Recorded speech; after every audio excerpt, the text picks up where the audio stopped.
बल नहीं है कि मैं उससे लड़ सकूं, लेकिन मैं आपके भरोसे, आपके नाम पर, आप महाबली हैं, आप कृपा करें तो एक चींटी भी हाथी को धराशायी कर सकती है। अब आपको अपनी लाज रखनी है, भक्ति की लाज रखनी है। और हनुमान जी महाराज की ऐसी कृपा हुई कि जब वो मैदान में आया तो केवल 1 मिनट भी वो कुश्ती चल नहीं पाई। ऐसी हनुमान जी महाराज की उसके अंदर में सवारी आई, हनुमान जी महाराज ने प्रवेश किया कि उसको उठा करके धोबी पछाड़ मारा, उसकी रीढ़ की हड्डी टूट गई और वो आज तक लड़ नहीं पाया।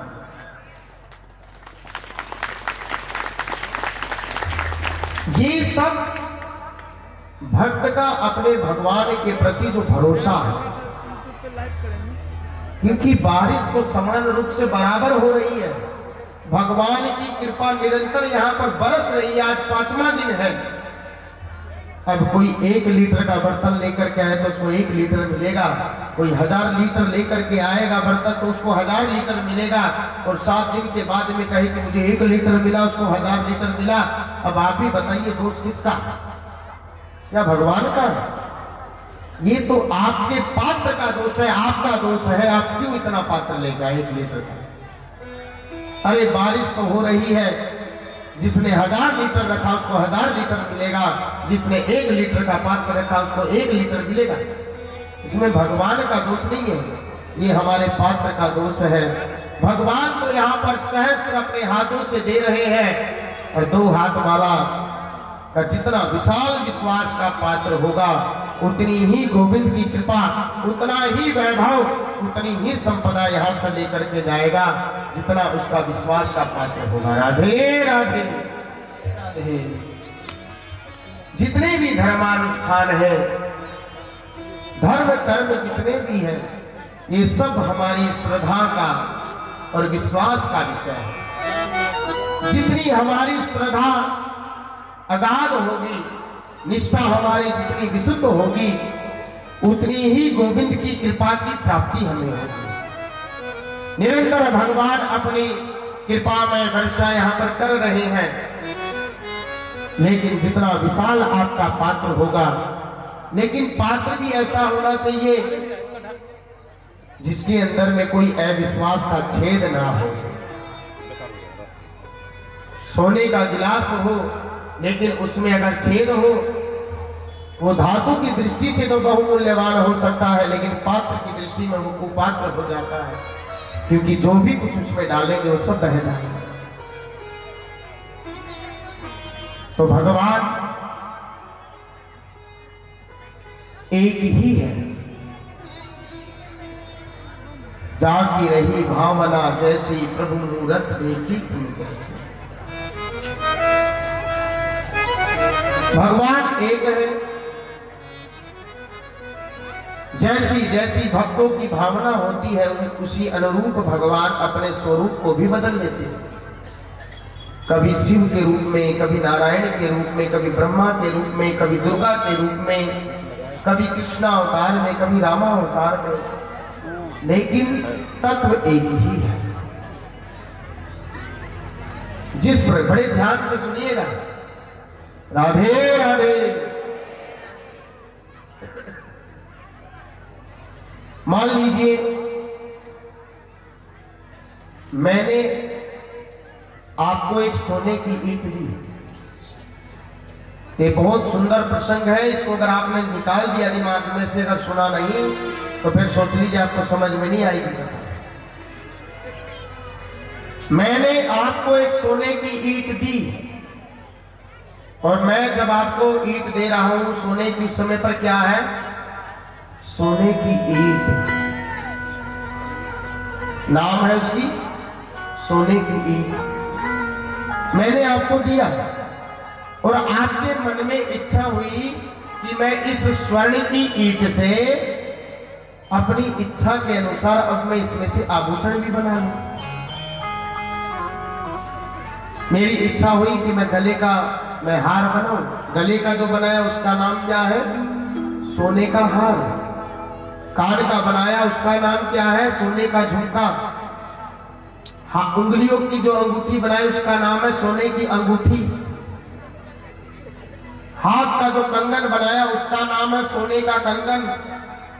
कमर की जो करधनी बनाई उसका नाम है सोने की करधनी। पांव की जो पायल बनाई उसका नाम है सोने की पायल। अब बताइए क्या सोना क्या बदल रहा है? केवल उसका नाम बदल रहा है। सोने का झुमका, सोने का हार, सोने का मांग टीका, सोने की करधनी, सोने की अंगूठी, नाम बदल रहे हैं लेकिन सोना जो का तो है।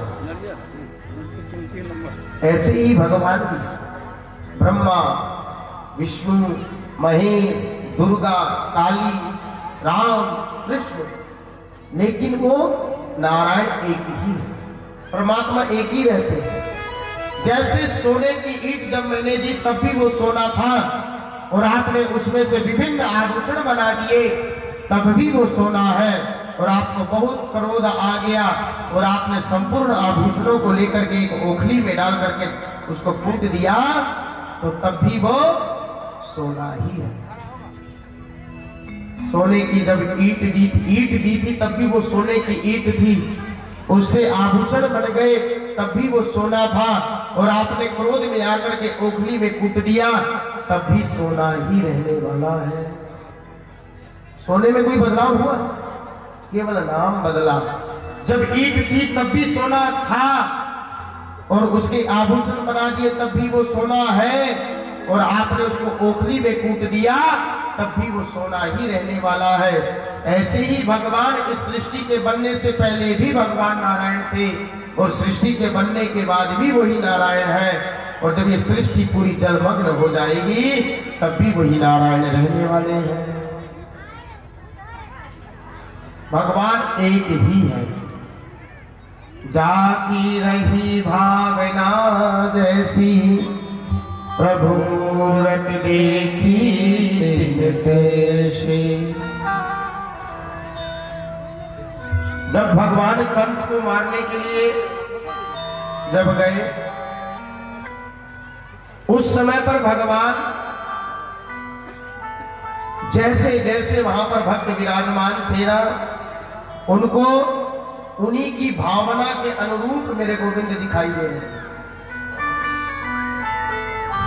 कंस को मारने के लिए जब गए तो वहां पर जो भी विराजमान था, बालक, बूढ़े, नव युवती, नव यौवन वाले, वृद्ध, पुरुष, हर कोई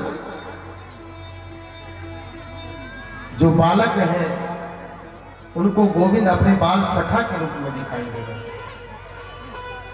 भक्तों को कृष्ण भगवान के रूप में दिखाई दे रहे, संतों को परमात्मा के रूप में दिखाई दे रहे, अपने भगवंत के रूप में दिखाई दे रहे, बूढ़ी बूढ़ी माताओं को अपने नाती और पोता के रूप में दिखाई दे रहे हैं भगवान। और जो वहां पर नव युवतियां थी वहां पर उनको भगवान अपने पति के रूप में दिखाई दे रहे, और जो बड़े बड़े योद्धा वहां पर जो कंस, चाणूर, मुष्टिक जैसे जो वहां पर कुश्ती खेलने वाले, दंगल करने वाले जो योद्धा थे, उनको भगवान चूर्ण और मुष्टिक जैसे जो योद्धा थे उनको भगवान पहलवान के रूप में दिखाई दे रहे, और कंस को भगवान काल के रूप में दिखाई दे रहे। जितने भी वहां पर सभा पर विराजमान थे भगवान उनकी भावना के अनुसार सबको दिखाई दे रहे। भगवान हर जगह पर है, तो भगवान और उनकी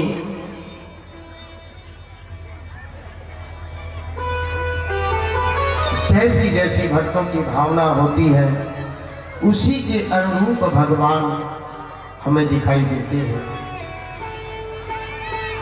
और आप सभी ने देखा होगा कि मेरे गोविंद का जो स्वरूप है इतना मोहित करने वाला है कि सर्वप्रथम तो भगवान को अगर कोई देख ले तो उनकी हंसते खिलखिलाते हुए चेहरे को ही देख कर के भक्त मोहित हो जाते हैं। पहले तो भगवान का स्वरूप ही ऐसा है कि जो उनको देख ले वो मोहित हो जाए।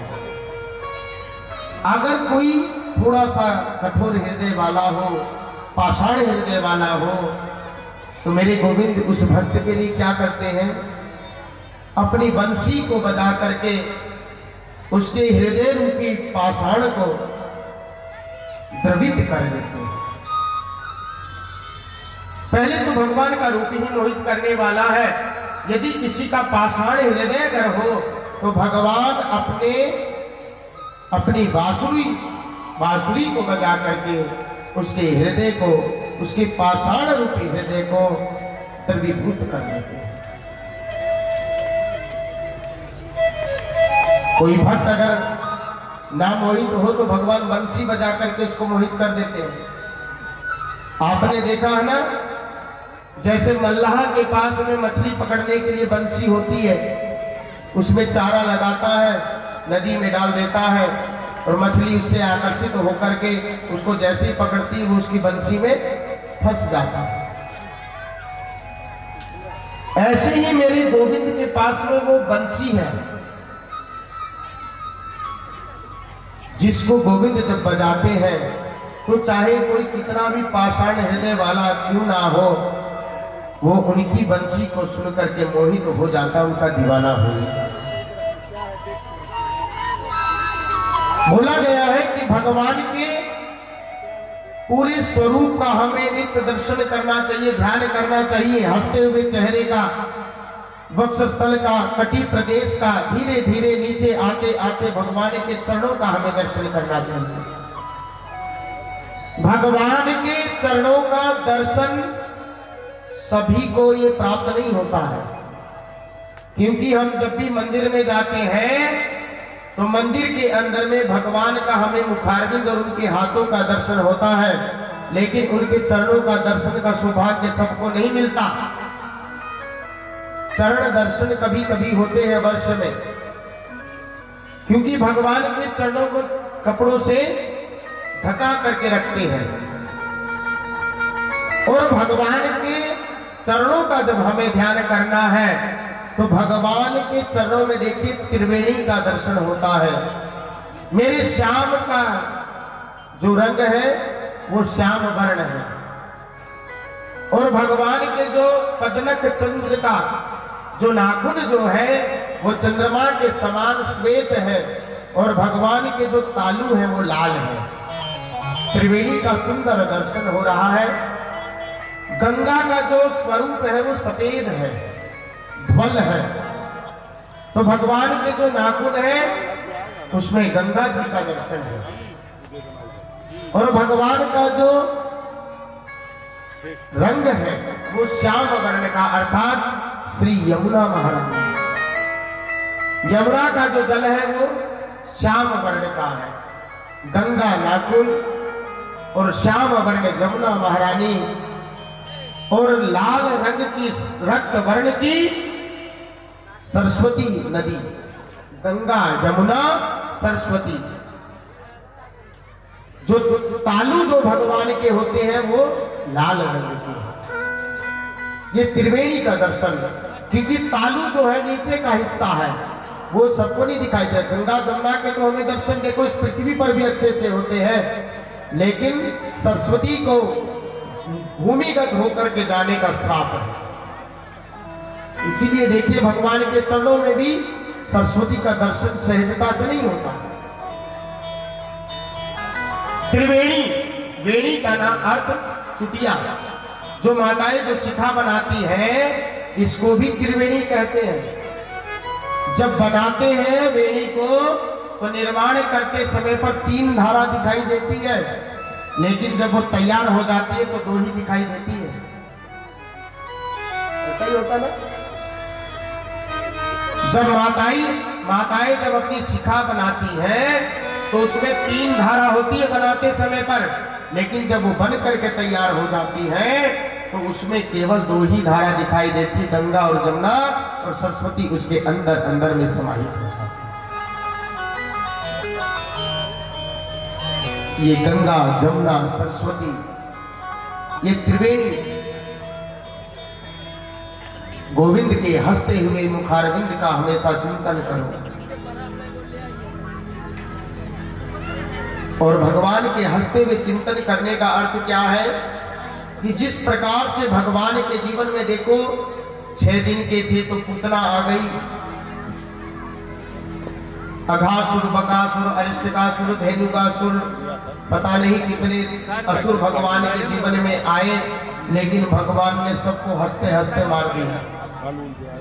कहने का अभिप्राय क्या है कि प्रत्येक स्थिति परिस्थिति में बस हंसते रहो, मुस्कुराते रहो। इसी प्रकार से आपके कष्टों का निवारण भी होगा। और भगवान के मंत्र के प्रति हमें इतना विश्वास होना चाहिए। गुरु जो मंत्र देते हैं, गुरु जो मंत्र बताते हैं, मंत्र जाप करी सुदृढ़ विश्वास। भागवत के अंदर में एक इतना विशाल मंत्र है, मेरे गोविंद का एक इतना विशाल मंत्र है। यदि आपने श्रद्धा विश्वास के साथ में अगर आपने उस मंत्र को जप किया तो आपकी जितने भी कष्ट हैं वो सब यह मंत्र उसको दूर कर देगा। कलह क्लेशों को समाप्त कर देगा। आपके जीवन में भयंकर से भयंकर संकट क्यों ना आ गया हो, अगर आपने श्रद्धा विश्वास के साथ में अगर आपने इस मंत्र का अगर जप किया तो वो संकट आपके सामने ठहर नहीं पाएगा। बड़े ध्यान से आप इस मंत्र को श्रवण कीजिएगा, उसको याद कीजिएगा। कभी भी कोई संकट आए तो इस मंत्र को आप जपना। ओम कृष्णाय वासुदेवाय हरे परमात्मने प्रणतक्लेशनाशाय गोविंदाय कृष्णाय वासुदेवाय हरे परमात्मने प्रणतः क्लेशनाशाय गोविंदाय नमो नमः। इस मंत्र को आप बड़ी ही दृढ़ता से कि गोविंद अवश्य मेरे कष्टों का निवारण करेंगे, इस प्रकार की भावना लेकर के आप, कामना लेकर के आप इसको करना, आपके संपूर्ण कष्टों का निवारण मेरे गोविंद करेंगे। मंत्र जाप कर सुदृढ़ विश्वास हो गुरु वाक्य से। गुरु ने जो वाक्य कहा है, जो वचन कहा है वो सत्य है। ब्रह्म वाक्यम जनार्दनम, गुरु ने जो कह दिया वो ब्रह्म वाक्य है। ऐसा जान करके आप विश्वास के साथ में इसको जपेंगे तो आपके कष्टों की निवृत्ति अवश्य गोविंद करेंगे। इसीलिए हमें जो भी करना है बड़े ही विश्वास के साथ में और बड़े ही आनंद के साथ में, और भगवान को, ये भगवान का ऐसा सुंदर स्वरूप है कि जो भी उसको देख लेता है भगवान के प्रति उसके अंदर में प्रेम विशिष्ट हो जाता है और उसकी भक्ति उसके अंदर में जागृत हो जाती है। बोलिए श्री वृंदावन बिहारी लाल की, श्री राधा रानी सरकार की जय हो।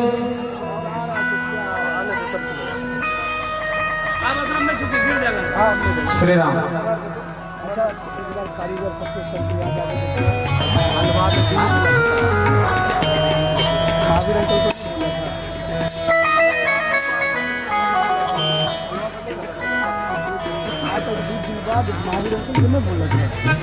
राधे राधे राधे राधे।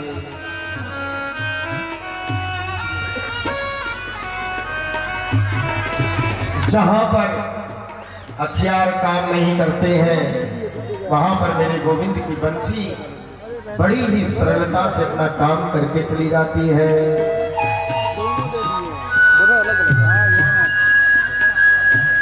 गजब की बांसुरी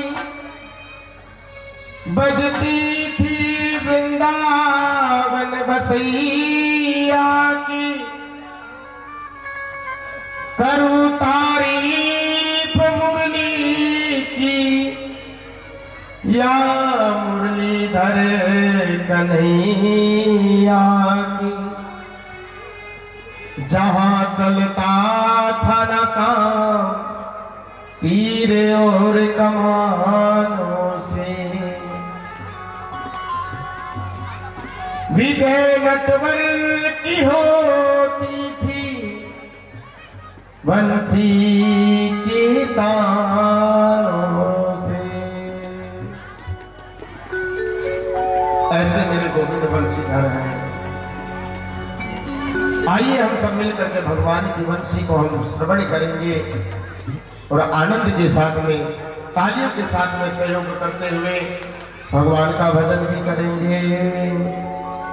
कि राधा वल्लभ की अखियां जादू कर गई, राधा वल्लभ की अखियां जादू कर गई, राधा वल्लभ की अखियां जादू कर गई, मोहन की अखियां जादू कर गई, राधा मोहन की अखियां जादू कर गई, अखियां जादू कर गई, अखियां जादू कर गई, कर गई, राधा वल्लभ की अखियां जादू कर गई, राधा वल्लभ की अखियां जादू कर गई।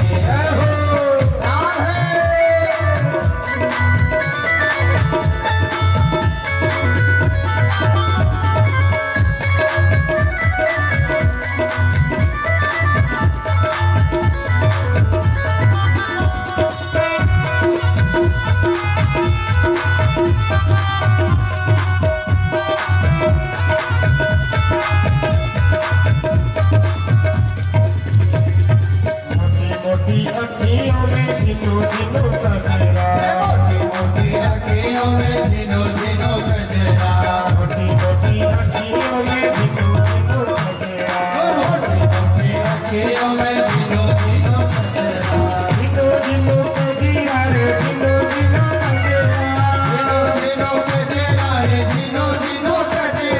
झिनो झिनो गजरा रे झिनो झिनो गजरा, झिनो झिनो गजरा रे झिनो झिनो गजरा, झिनो झिनो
कर गई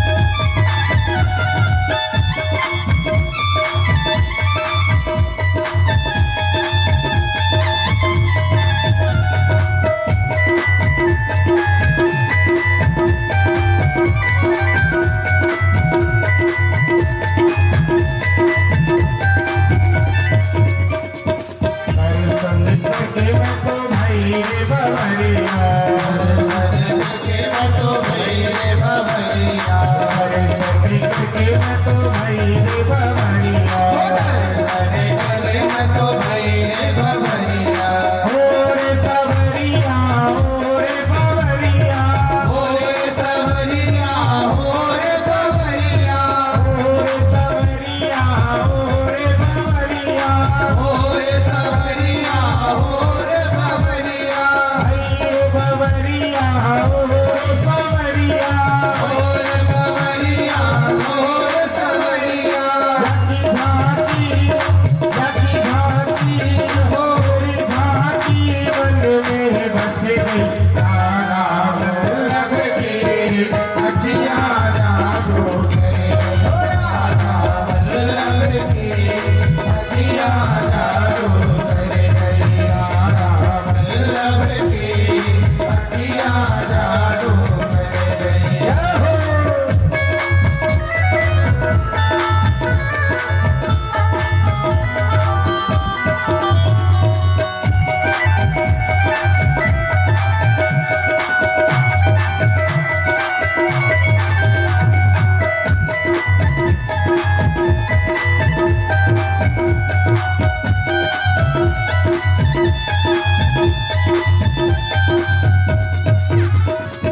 मेरे शाम से अखियां लड़ाई, शाम से अखिया लड़ाई, शाम से अखियां लड़ाई, शाम से अखिया लड़ाई, अखियां लड़ाई रे नेहा लड़ाई, ओ अखिया लड़ाई रे नेहा लड़ाई, अखियां लड़ाई रे नेहा लड़ाई, ओ अखिया लड़ाई रे नेहा लड़ाई।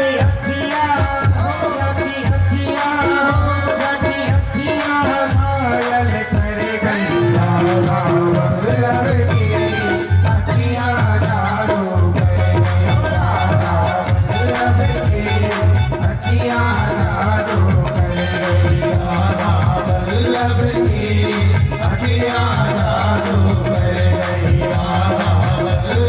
की अखिया जादू करे गई, राधा वल्लभ की अखिया जादू करे गई, राधा वल्लभ की अखिया जादू करे गई, राधा वल्लभ की अखिया जादू करे गई,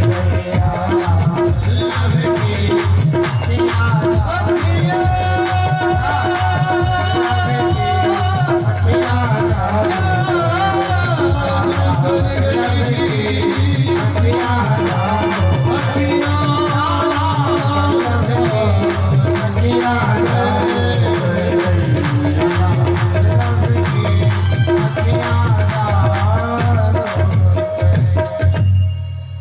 राधे राधे राधे राधे।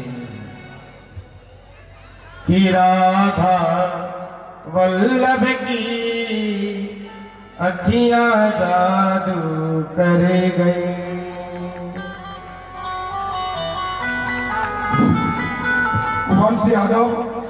वंश यादव के तरफ से मुकुट पहनाने का कार्य पिता अनिल यादव उनको यथाशीघ्र आकर अपनी उपस्थिति देकर वह वस्त्र और मुकुट भेंट करें गुरुदेव के चरणों में। और आगे शिवशंकर जी अब जब भजन का कार्य होगा आप अपनी तैयारी रखेंगे। वंश यादव अतिशीघ्र आप आए जिन जिनका नाम ले रहे हैं अतिशीघ्र आए, महाराज जी को पंक्ति पहना करके उनका सम्मान करें। बोलो अयोध्यानाथ भगवान की।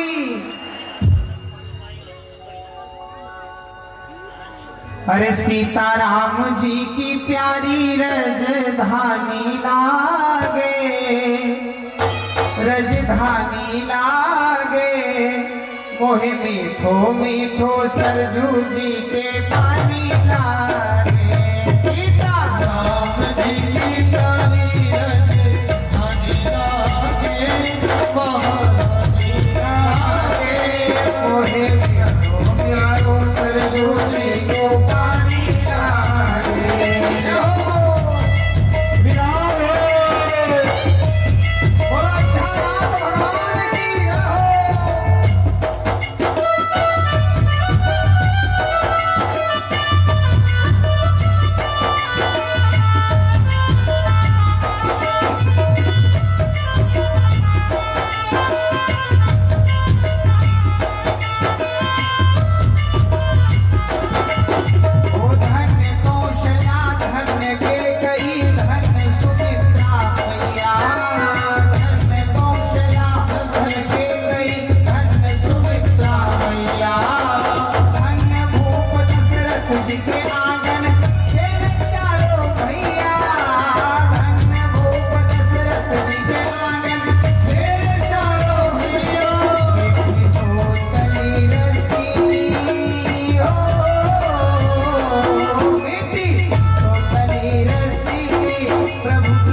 बड़ा ही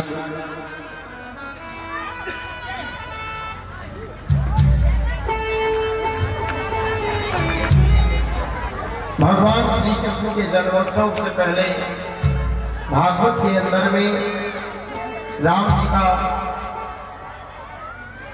जन्मोत्सव मनाया गया है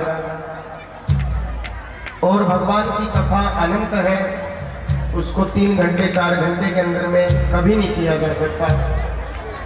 तो भगवान की कृपा से और जैसी राधा रानी की प्रेरणा होती है उसके अनुसार ही हम आपको जो भी कथा गोविंद समक्ष उपस्थित करते हैं वही आपको श्रवण कराते हैं। तो अभी ये सुंदर अवध नगरी का हम सभी ने भजन को श्रवण किया। विश्वामित्र जी राम जी को लेकर के गए और ताड़का, मारीच और सुबाहु को भगवान राम ने मारा और ताड़का और मारीच और सुबाहु के वध के बाद में विश्वामित्र जी कहने लगे कि राम, जनकपुरी में सीता स्वयंवर और धनुष यज्ञ चल रहा है, चलो उस धनुष यज्ञ को हम देख करके आते हैं। तो यहां से भगवान ताड़का और मारीच और सुबाहु को मारकर जनकपुरी की ओर जाते हैं। तो बीच रास्ते में बहुत विशाल जंगल, जहां पर बहुत सारी संतों की कुटिया बनी हुई है और बहुत सारी यज्ञशालाएं वहां पर बनी हुई हैं। उस जंगल में पक्षी है लेकिन पक्षियों का कलरव नहीं है। अनेक संतों की कुटिया बनी हुई लेकिन वहां पर कोई संत नजर नहीं आ रहा। बहुत सारे यज्ञ कुंड बने हुए लेकिन सब ठंडे पड़े हुए हैं, कहीं पर भी स्वाहा स्वाहा की ध्वनि नहीं है। और ऐसा दृश्य देख करके भगवान राम विश्वामित्र जी से कहने लगे कि गुरुदेव, ये कौन सा स्थान है जहां पर संतों की कुटिया है लेकिन संतों का दर्शन नहीं। यज्ञशालाएं तो बनी है लेकिन यज्ञ कुंड के अंदर में अग्नि सब ठंडी हो गई है। पशु पक्षी भी नजर आ रहे हैं लेकिन यहाँ कोई पशु पक्षी कलरव नहीं कर रहे हैं। कुछ मनुष्यत से यहाँ पर हमें कुछ प्रतीत हो रही है कि इतना विशाल जंगल, इतने पशु पक्षी के होने के बावजूद यहाँ पर इतना शांत वातावरण क्यों। भगवान राम विश्वामित्र जी से पूछते हैं और राम जी कहते हैं कि गुरुदेव, मेरे जो समक्ष जो शिला पड़ी हुई है, मेरे को इसके अंदर में किसी नारी की आकृति भी दिखाई दे रही है। तो विश्वामित्र जी कहते हैं कि राम, यहां पर गौतम ऋषि का आश्रम हुआ करता था और जिस शिला को तुम देख रहे हो ये शिला उनकी पत्नी है और श्राप के कारण ये पाषाण बन गई है और ये आपके चरणों की स्पर्श को ये चाहती है जिससे ये पतित से पावन है। कि गौतम नारी श्राप बस उपल दे हदरिली, शरभ चरण कमल रज चाहे, कृपा करो रघुवीर। कि प्रभु राम, ये आपके चरण कमल रज को चाहती है, आपके स्पर्श को चाहती है, तो ये पतित से पावन है। भगवान राम कहने लगे कि गुरुदेव, आप ये क्या बात कह रहे हैं? इतने विशाल संत की पत्नी को आप चरणों से स्पर्श करने के लिए कह रहे? आज भी हमारे कुल के अंदर में अगर कोई ब्राह्मण की बेटी भी आ जाती है, छोटी सी बालिका भी अगर आ जाती है, तो हम अपने मुकुट को निकाल करके उसके चरणों में रख देते हैं। और आप कह रहे हो कि मैं इनको अपने चरणों से स्पर्श कर दूं? जहां पर नारी का इतना सम्मान है, गुरुदेव मैं अभी की बात नहीं करता, मेरे जो पर बाबा रघु जब यज्ञ करते थे ना, उस समय पर देवता लोग प्रकट होकर के अपनी आहुति को ग्रहण करते थे। और गुरुदेव जिस समय पर उनके यज्ञ करने से पवनदेव प्रकट हुए, तो पवनदेव ने कहा कि आप जो वरदान चाहते हो मैं आपको दूंगा। तो हमारे दादा ने क्या वर मांगा था पवनदेव से? रघु ने कहा, हे पवनदेव आप हमारे इस यज्ञ से प्रसन्न हो तो बस एक ही वर दे दो कि हमारे इस भारत वर्ष के अंदर में, क्योंकि भारत हमारा कृषि प्रधान देश है, यहाँ पर कृषि बहुत होती है, यहाँ पर पुरुष के साथ साथ में महिलाएं भी बहुत ही परिश्रम करती है। पुरुष जब खेत में जाते हैं तो स्त्रियां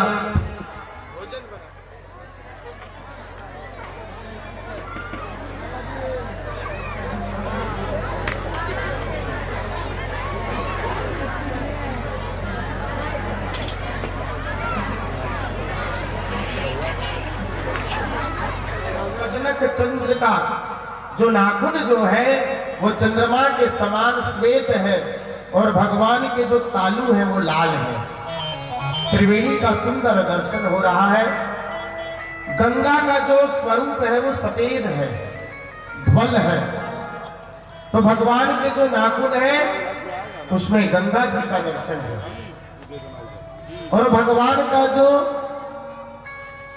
रंग है वो श्याम वर्ण का, अर्थात श्री यमुना महारानी। यमुना का जो जल है वो श्याम वर्ण का है।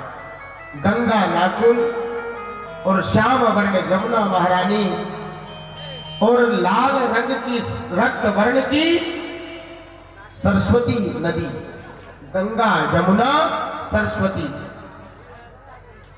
जो तालु जो भगवान के होते हैं वो लाल रंग के। ये त्रिवेणी का दर्शन, क्योंकि तालु जो है नीचे का हिस्सा है वो सबको नहीं दिखाई देता। गंगा जमुना के तो हमें दर्शन देखो इस पृथ्वी पर भी अच्छे से होते हैं, लेकिन सरस्वती को भूमिगत होकर के जाने का श्राप है। इसीलिए देखिए भगवान के चरणों में भी सरस्वती का दर्शन सहजता से नहीं होता। त्रिवेणी, वेणी का नाम अर्थ चुटिया, जो माताएं जो शिखा बनाती हैं इसको भी त्रिवेणी कहते हैं। जब बनाते हैं वेणी को तो निर्माण करते समय पर 3 धारा दिखाई देती है, लेकिन जब वो तैयार हो जाती है तो 2 ही दिखाई देती है। ऐसा ही होता ना। जब माताएं जब अपनी शिखा बनाती हैं तो उसमें 3 धारा होती है बनाते समय पर, लेकिन जब वो बन करके तैयार हो जाती है तो उसमें केवल 2 ही धारा दिखाई देती, गंगा और जमुना, और सरस्वती उसके अंदर अंदर में समाहित हो जाती है। ये गंगा जमुना सरस्वती, ये त्रिवेणी गोविंद के हंसते हुए मुखारविंद का हमेशा चिंतन करो। और भगवान के हंसते हुए चिंतन करने का अर्थ क्या है कि जिस प्रकार से भगवान के जीवन में देखो 6 दिन के थे तो पूतना आ गई, अघासुर, बकासुर, अरिष्टकासुर, धेनुकासुर, पता नहीं कितने असुर भगवान के जीवन में आए, लेकिन भगवान ने सबको हंसते हंसते मार दिया। कहने का अभिप्राय क्या है कि प्रत्येक स्थिति परिस्थिति में बस हंसते रहो, मुस्कुराते रहो। इसी प्रकार से आपके कष्टों का निवारण भी होगा। और भगवान के मंत्र के प्रति हमें इतना विश्वास होना चाहिए। गुरु जो मंत्र देते हैं, गुरु जो मंत्र बताते हैं, मंत्र जाप करी सुदृढ़ विश्वासा। भागवत के अंदर में एक इतना विशाल मंत्र है, मेरे गोविंद का एक इतना विशाल मंत्र है। यदि आपने श्रद्धा विश्वास के साथ में अगर आपने उस मंत्र को जप किया तो आपकी जितने भी कष्ट हैं वो सब यह मंत्र उसको दूर कर देगा।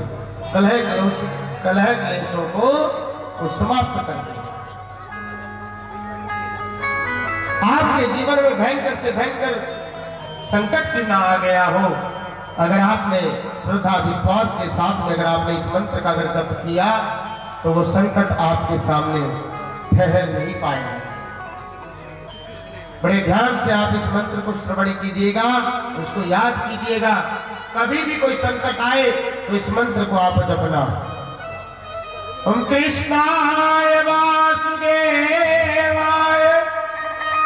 हरे परमात्मने प्रणतक्लेश नाशाय गोविंदाय नमो नमः।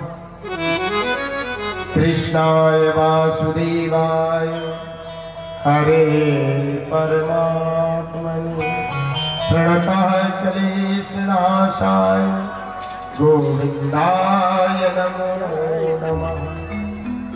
इस मंत्र को आप बड़ी ही दृढ़ता से कि गोविंद अवश्य मेरे कष्टों का निवारण करेंगे, इस प्रकार की भावना लेकर के आप, कामना लेकर के आप इसको करना, आपके संपूर्ण कष्टों का निवारण मेरे गोविंद करेंगे। मंत्र जाप कर सुदृढ़ विश्वासो गुरु वाक्य से, गुरु ने जो वाक्य कहा है, जो वचन कहा है वो सत्य है। ब्रह्म वाक्यम जनार्दनम, गुरु ने जो कह दिया वो ब्रह्म वाक्य है। ऐसा जान करके आप विश्वास के साथ में इसको जपेंगे तो आपके कष्टों की निवृत्ति अवश्य गोविंद करेंगे। इसलिए हमें जो भी करना है बड़े ही विश्वास के साथ में और बड़े ही आनंद के साथ में, और भगवान को, ये भगवान का ऐसा सुंदर स्वरूप है कि जो भी उसको देख लेता है भगवान के प्रति उसके अंदर में प्रेम विशुद्ध हो जाता है और उसकी भक्ति उसके अंदर में जागृत हो जाती है। बोलिए श्री वृंदावन बिहारी लाल की, श्री राधा रानी सरकार की जय हो।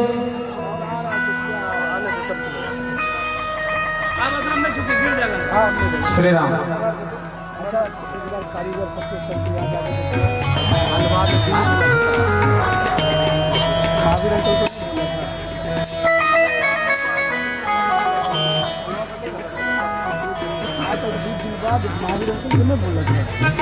राधे राधे राधे राधे।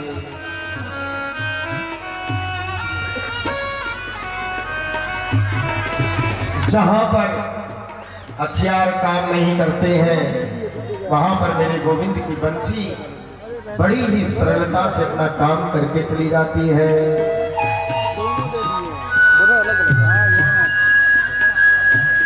गजब की बांसुरी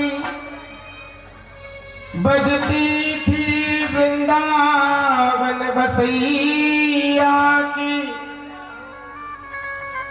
करूं तारीफ मुरली की या मुरलीधर कन्हैया की। जहां चलता था न काम तीर और कमानों से,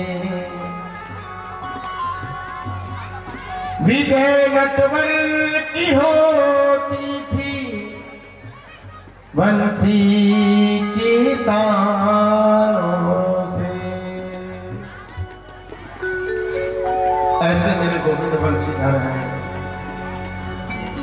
आइए हम सब मिलकर के भगवान की बंसी को हम श्रवण करेंगे और आनंद के साथ में, तालियों के साथ में सहयोग करते हुए भगवान का भजन भी करेंगे कि राधा वल्लभ की अखियां जादू कर गई, राधा वल्लभ की अखियां जादू कर गई, राधा वल्लभ की अखियां जादू कर गई, मोहन की अखियां जादू कर गई, राधा मोहन की अखियां जादू कर गई, अखियां जादू कर गई, अखियां जादू कर गई, नैन माहिर कर गई, कि राधा वल्लभ की अखियां जादू कर गई, राधा वल्लभ की अखियां जादू कर गई, जय हो राधे।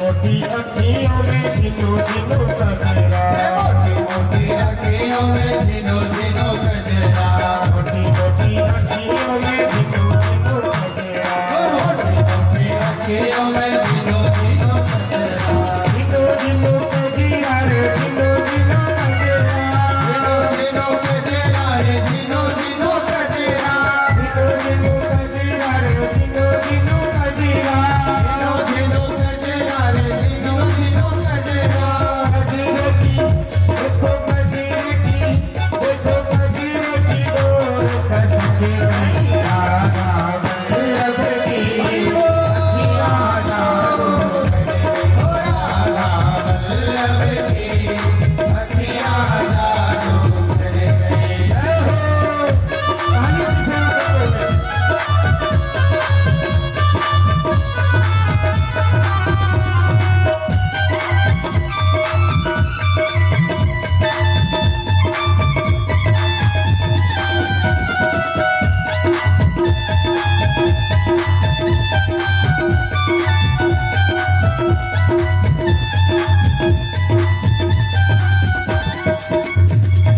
तेरे मोहन की चितवन रे रानी, तेरे मोहन की चितवन रे रानी, तेरे मोहन की चितवन रे रानी,